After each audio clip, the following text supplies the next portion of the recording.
English text ബുക്കിലെ 5ാമത്തെ പാഠം fuel of the future. അതിലെ സെക്ഷൻ 1 and 2 ഡിസ്കസ് ചെയ്ത് കഴിഞ്ഞു. നമ്മൾ ഇനി സെക്ഷൻ 3 ഇതാണ്, is wind energy popularly used? എല്ലായിടത്തും പ്രചാരത്തിൽ ഉപയോഗിക്കുന്നുണ്ടോ കാറ്റിൽ നിന്നുള്ള ഊർജം? അതിന്റെ ഗുണവും ദോഷവും എന്താണ്? അഡ്വാൻറ്റേജും ഡ്രോബാക്കും എന്താണ്? നമുക്ക് നോക്കാം. ഇൻ ദ വെസ്റ്റ്, പാശ്ചാത്യ ലോകത്ത്, ഇൻ ദ വെസ്റ്റ് എന്ന് പറഞ്ഞാൽ പാശ്ചാത്യ ലോകത്ത്, യൂറോപ്പിലൊക്കെ, surveys have consistently shown that, ഒരുപാട് പഠന സർവേകൾ നടന്നിട്ടുണ്ട്.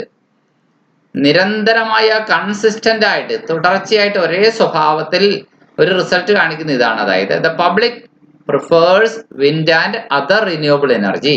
പൊതുജനങ്ങൾ പ്രിഫർ ചെയ്യുന്നത് കാറ്റ്, അതുപോലെ തന്നെ മറ്റ് പുനഃസംസ്കരിക്കാവുന്ന ഊർജ രൂപങ്ങള്, other renewable energy forms, over conventional source of generation, പരമ്പരാഗതമായ ഊർജ രീതിയേക്കാളും നല്ലത് ഈ പുതുമയുള്ള ഈ കാറ്റിൽ നിന്നൊക്കെ വൈദ്യുതി ഉൽപ്പാദിപ്പിക്കുന്ന രീതിയാണ് ജനങ്ങൾക്ക് ഇഷ്ടം. പബ്ലിക് അതാണ് പ്രിഫർ ചെയ്യുന്നത് എന്നാണ് പഠനങ്ങൾ, സർവേകൾ സൂചിപ്പിക്കുന്നത്.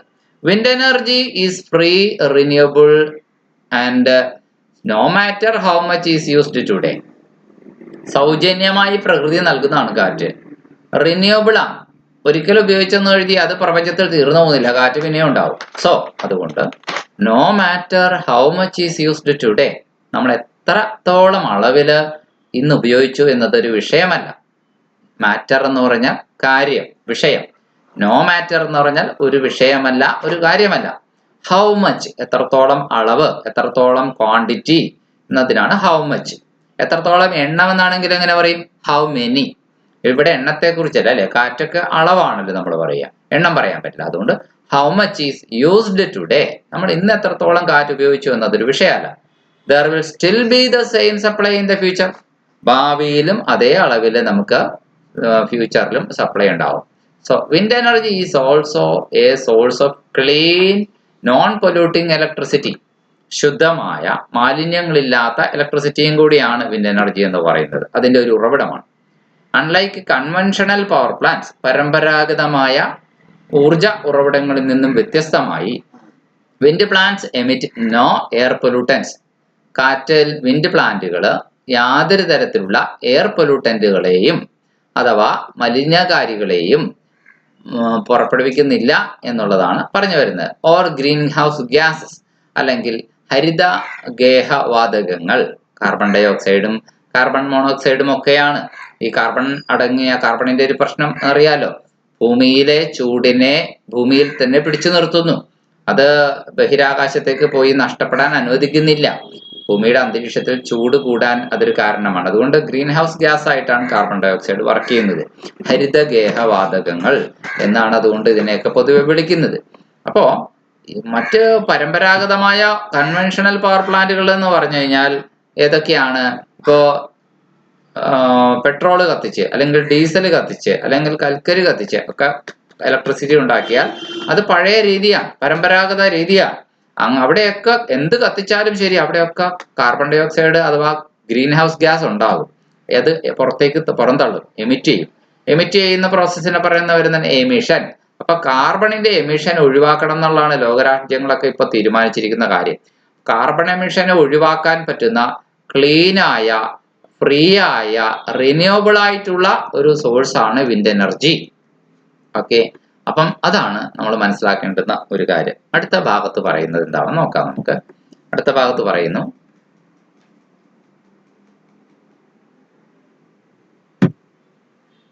in 1990 California's wind power plants offset the emission of more than 2.5 billion pounds of carbon dioxide. 1990-കളിലെ കഥ പറയട്ടെ, അമേരിക്കയിലാണ് കാലിഫോർണിയ. അവിടുത്തെ കാറ്റാടി പ്ലാന്റുകള് ഒഴിവാക്കി, offset the emission of more than 2.5 billion pound of carbon dioxide. ഈ ലോകത്തില് 2.5 billion pound carbon dioxide പുറന്തള്ളല് ഒഴിവാക്കാനായിട്ട് കാലിഫോർണിയയിലെ കാറ്റാടി പ്ലാന്റുകൾക്ക് കഴിഞ്ഞു, വിൻഡ് പവർ പ്ലാന്റുകൾക്ക് കഴിഞ്ഞു. And 15 million pound of other pollutants, 15 million pound മറ്റ് പൊല്യൂട്ടൻസും ഈ ഭൂമിയിൽ വന്ന് പതിക്കുന്നത് ഒഴിവാക്കാൻ കാലിഫോർണിയയിലെ ആ കാറ്റാടിപ്പങ്കകളുടെ പാടത്തിന് കഴിഞ്ഞു. എന്തുകൊണ്ടാണത്? ഇത്രയും കറണ്ട് കാറ്റിൽ നിന്നല്ലാതെ പരമ്പരാഗത രീതിയിൽ, കൺവെൻഷണൽ രീതിയിൽ എന്തെങ്കിലും പെട്രോളിയമോ കൽക്കരിയോ ഒക്കെ കത്തിച്ചുണ്ടാക്കിയിരുന്നെങ്കിലോ നോക്കുക, വലിയ കാർബൺ ഡൈ ഓക്സൈഡും വലിയ തോതിൽ മറ്റ് പൊല്യൂട്ടൻസും മാലിന്യകാരികളായ വസ്തുക്കളും ഉണ്ടാകുമായിരുന്നു. അത് ഒഴിവാക്കി എന്നതൊരു വലിയ നേട്ടമാണ്. അല്ലെങ്കിൽ അത്രയും കാർബൺ ഡൈ ഓക്സൈഡിനെ ഒഴിവാക്കാൻ പിന്നെ നമ്മൾ എത്ര മില്യൺ മരങ്ങളുള്ള കാട് വെച്ച് പിടിപ്പിക്കണമായിരുന്നു. It would take a forest of 90 million to 175 million trees. 90 million മുതൽ, 1 മില്യൺ എന്ന് വെച്ചാൽ 10 ലക്ഷമാണ്. അപ്പൊ 10 ലക്ഷം ഇൻറ്റു 90, അത്രയധികം മില്യൺ മരങ്ങളുള്ള വനം, അല്ലെങ്കിൽ 175 മില്യൺ മരങ്ങളുള്ള ഒരു വനം വേറെ വെച്ച് പിടിപ്പിച്ച ആരാണ്? ഇന്ന് കാണുന്ന ആ സെയിം എയർ ക്വാളിറ്റി, അതായത് നേരത്തെ പറഞ്ഞ 2.5 ബില്യൺ കാർബൺ ഡൈ ഓക്സൈഡും 15 മില്യൺ പൗണ്ട് മറ്റ് പൊല്യൂട്ടൻസിനെ ഒഴിവാക്കണമെങ്കിൽ ഇത്രയും ദശലക്ഷം, ലക്ഷമല്ല ദശലക്ഷം, 175 ഇൻറ്റു 10 ലക്ഷം, അത്രയും മരങ്ങളുള്ള വനം വെച്ച് പിടിപ്പിക്കാൻ കഴിഞ്ഞാൽ നടക്കുന്ന കാര്യമല്ല. അത് അത്രയും വനങ്ങൾ വെച്ച് പിടിപ്പിച്ചതിന്റെ ഗുണമാണ് ഇത്രയും വലിയ കാറ്റാടിപ്പാടം ഉണ്ടാക്കിയത് കൊണ്ട് കാലിഫോർണിയയിൽ 1990-കളിൽ ഉണ്ടായ നേട്ടം എന്ന് പറയാം. സംഹാവ് വോയിസ്ഡ് കൺസേൺ. ചില ആൾക്കാര് ആശങ്കകൾ പങ്കുവച്ചിട്ടുണ്ട്. കൺസേൺ എന്താണ്? ആശങ്ക ഉയർത്തിയിട്ടുണ്ട്, ശബ്ദം ഉയർത്തിയിട്ടുണ്ട്. വോയിസ്ഡ് എന്തിനെ പറ്റി? Over the noise produced by rotor blades. Rotor ബ്ലേഡുകൾ ഉണ്ടാക്കുന്ന ശബ്ദത്തെ പറ്റി ആശങ്ക പങ്കുവച്ചിട്ടുണ്ട്. ആൻഡ് ഈസ്തെറ്റിക് ഇമ്പാക്ട്, ഒരു കലാസ്വാദനപരമായ പ്രശ്നമാണത്. കാരണം കാറ്റാടിപ്പങ്കകള് ശാന്തസുന്ദരമായ പ്രകൃതി സൗന്ദര്യം ആസ്വദിക്കാൻ പോകുന്ന ആളുടെ മുൻപില് ഒരു ഈസ്തെറ്റിക് ആയ പ്രശ്നം എന്ന് വെച്ച് കഴിഞ്ഞാല് കലാസ്വാദനത്തിന് തടസ്സം ഉണ്ടാക്കും എന്നുള്ള ആരോപണം. And the flight of the birds that fly in to the rotors. Rotor blade ഉണ്ടല്ലോ, ഈ ടർബൈനിന്റെ പുറകിൽ റോട്ടോർ ബ്ലേഡ് കറങ്ങുമല്ലോ. ആ റോട്ടോർ ബ്ലേഡ് ടർബൈനിന്റെ മുന്നിൽ ഫിറ്റ് ചെയ്തിട്ട് അപ്പോ ഈ റോട്ടോർ ബ്ലേഡ് കറങ്ങുമ്പോൾ എന്ത് ചെയ്യുന്നു? അതിലെ ഉള്ളിലേക്ക് പക്ഷിക്കൂട്ടങ്ങളൊക്കെ വന്ന് അറിയാണ്ട് വന്ന് ഇടിച്ച് അവയൊക്കെ കൂട്ടത്തോടെ ചത്തൊടുങ്ങുമെന്ന് പറയുന്ന പരാതി. അതാണ് രണ്ടാമത്തെ പരാതി. ഫ്ലൈറ്റ് എന്ന് പറഞ്ഞു കഴിഞ്ഞാൽ ദുരിതം, കഷ്ടം, ഗതികേട് എന്നൊക്കെ അർത്ഥം. Most of these problems do not exist in India. ഈ പ്രശ്നങ്ങളിൽ ബഹുഭൂരിപക്ഷവും ഇന്ത്യയിൽ ഇന്നില്ല. Do not exist in India, ഇന്ത്യയിൽ നിലവിലില്ല. കാരണം as wind farms are located in remote areas. Wind farms എല്ലാം എവിടെയാണ്? റിമോട്ട് ഏരിയാസിലാണ്. ഓർ അതുമല്ലെങ്കിൽ the problems have already been resolved through technological development. ഈ പ്രശ്നങ്ങൾ സാങ്കേതിക പുരോഗതി കൊണ്ട് പരിഹരിക്കപ്പെട്ടിട്ടുണ്ട് ഇതിനകം തന്നെ എന്നർത്ഥം. ടെക്നോളജിക്കൽ ഡെവലപ്മെന്റ് കൊണ്ട് നമുക്ക് ഇതൊക്കെ ഇതിനകം പരിഹരിക്കാൻ കഴിഞ്ഞിട്ടുണ്ട് എന്നർത്ഥം. The major challenge to use the wind as a source of power. കാറ്റ് ഒരു ഊർജ ഉറവിടമായിട്ട് ഉപയോഗിക്കുന്നതിലെ ഏറ്റവും വലിയ വെല്ലുവിളി എന്താണ്? Is that it is intermittent. അത് ഇടവേളകളിലാണ് ലഭിക്കുന്നത് എന്നത് ഒരു കാര്യം. And it does not always blow. അതെപ്പോഴും വീശുന്നില്ല. ബ്ലോ, കാറ്റ് വീശുന്നതിനെയാണ് വിൻഡ് ബ്ലോ ചെയ്യുക എന്ന് പറയുന്നത് അല്ലെ. കാറ്റ് വീശിന്ന് എങ്ങനെ പറയും? ബ്ലോയുടെ പാസ്റ്റ് ടെൻസിൽ പറയണം അല്ലെ. ബ്ലൂ, BLEW, BLOW ബ്ലോ വീശുക, BLEW ബ്ലി വീശി. And it does not always blow, എപ്പോഴും വീശുന്നില്ല. ഓൾവേസിന്റെ അർത്ഥം എന്താണ്? എപ്പോഴും. എന്താണ്? അതൊരു മേജർ ചലഞ്ചാണ്. ചലഞ്ച് എന്നുള്ള വാക്കിന്റെ സ്പെല്ലിംഗ് ശ്രദ്ധിക്കണേ. CHALLENG. ചലഞ്ച് എന്ന് പറഞ്ഞാൽ വെല്ലുവിളി. മേജർ, സുപ്രധാന, ഒരു സുപ്രധാന വെല്ലുവിളി ഇതാണ്. അത് ഇന്റർമിറ്റന്റ് ആണ്. എന്താ ഇന്റർമിറ്റന്റ് എന്ന് പറഞ്ഞു കഴിഞ്ഞാൽ? ഇടവേളകളിൽ മാത്രം ലഭിക്കുന്നത്. ഇന്റർമിഷൻ എന്ന് പറഞ്ഞാൽ സിനിമയുടെ ഇടയ്ക്ക് ഇന്റർമിഷൻ എഴുതി കാണിക്കില്ലേ, ഇന്റർവെൽ, അത് തന്നെ. അപ്പൊ ഇന്റർമിറ്റന്റ് എന്ന് പറഞ്ഞാൽ ഇടവേളകളിൽ ലഭിക്കുന്നതാണ്. And it does not always blow when electricity is needed. Current ആവശ്യമുള്ളപ്പോൾ കാറ്റ് വീശുന്നില്ല എന്നതാണ് വേറൊരു പ്രശ്നം. The fact remains that wind is the fastest growing source of electricity generation in the world.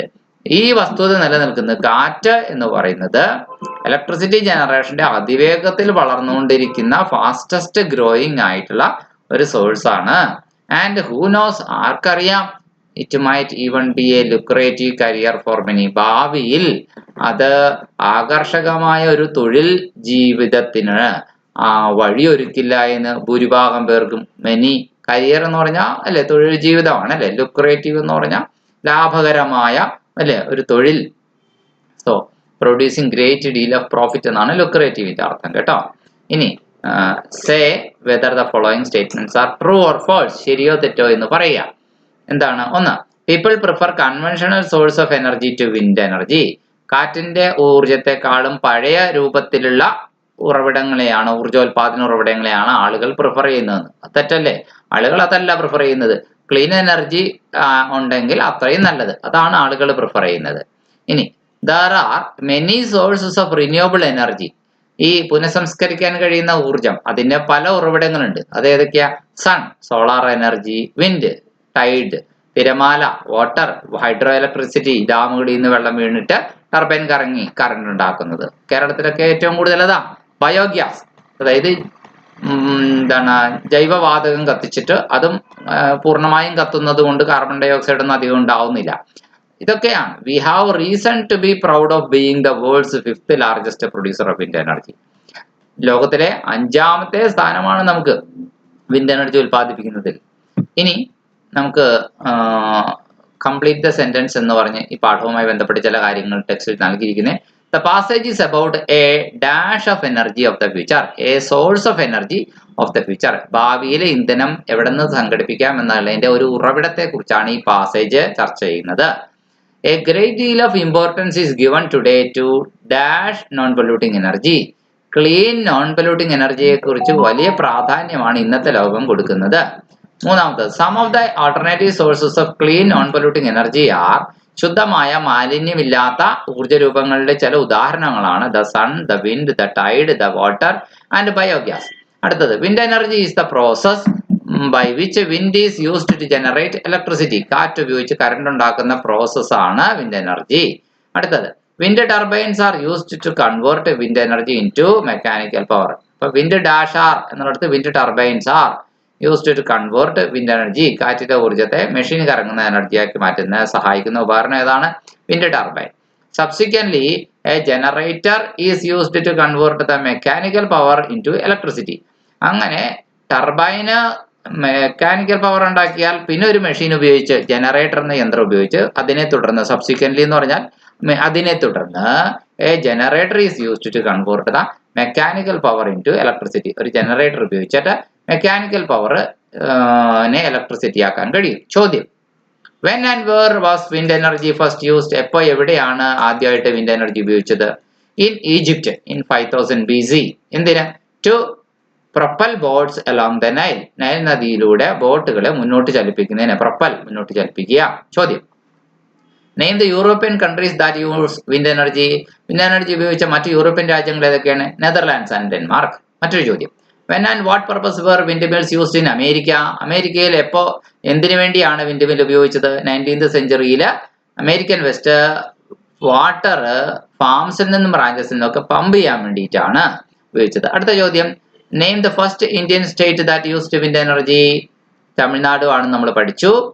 Can it use anywhere else? വേറെ എവിടെയെങ്കിലും അത് ഉപയോഗിക്കാമോ? ഗുജറാത്ത്, ആന്ധ്രാപ്രദേശ്, കേരള ആൻഡ് മഹാരാഷ്ട്ര. ഇത്രയുമാണ് നമുക്ക് അതിനകത്ത് ചോദ്യം. മറ്റൊരു ചോദ്യം നോക്കാം. How does research help in popularising the use of wind energy? Wind energy പ്രചാരത്തിലാക്കുന്നതിന് ഗവേഷണങ്ങൾക്ക് എങ്ങനെ സഹായിക്കുന്നുണ്ടോ? It finds new sites where wind energy can be used. Research also checks out existing sites. ഇനി മറ്റ് ചില ഭാഗങ്ങൾ നോക്കാം.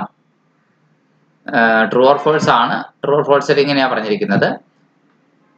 Say whether the following statements are true or false. ഒന്ന്, people prefer conventional source of energy to wind energy. പരമ്പരാഗതമായ ഊർജ്ജമാണ് ആൾക്കാർ wind എനർജിയേക്കാൾ കൂടുതൽ ഉപയോഗിക്കുന്നതെന്ന്, പ്രിഫർ ചെയ്യുന്നതെന്ന്. പ്രിഫർ ചെയ്യാന്ന് വെച്ച് കഴിഞ്ഞാൽ കൂടുതൽ തിരഞ്ഞെടുക്കുന്നത്. തെറ്റ്. ഫോൾസ്. സർവേ കാണിക്കുന്നത് എന്താണ്? പബ്ലിക് പ്രിഫർ ചെയ്യുന്നത് വിൻഡ് എനർജി ആണെന്നാണ് ടെക്സ്റ്റ് ബുക്ക് പറഞ്ഞിരിക്കുന്നത്. അടുത്തത്, ലൈക്ക് ഓയിൽ, എണ്ണയെ, പെട്രോളിയത്തെ പോലെ wind energy also will one day be totally used up. കാറ്റിൽ നിന്നുള്ള ഊർജ്ജം മുഴുവൻ വിൻഡ് എനർജി ഒരിക്കലും ഉപയോഗിച്ച് തീരുന്നു. പെട്രോളിയം ഒക്കെ ഉപയോഗിച്ച് തീരും, പക്ഷെ കാറ്റ് ഒരിക്കലും ഉപയോഗിച്ച് തീരില്ല. അത് പിന്നെയും നമുക്ക് റിന്യൂ ചെയ്യാൻ പറ്റും, പിന്നെയും കിട്ടും. California's wind power plants are able to negate the bad influence of pollutants from factories create. Factories ഉണ്ടാക്കുന്ന പൊല്യൂട്ടൻസിന്റെ ബാഡ് ഇൻഫ്ലുവൻസിനെ ഇല്ലാണ്ടാക്കാൻ കാലിഫോർണിയ വിൻഡ് പവർ പ്ലാന്റുകൾക്ക് കഴിയുമോ? കഴിയും.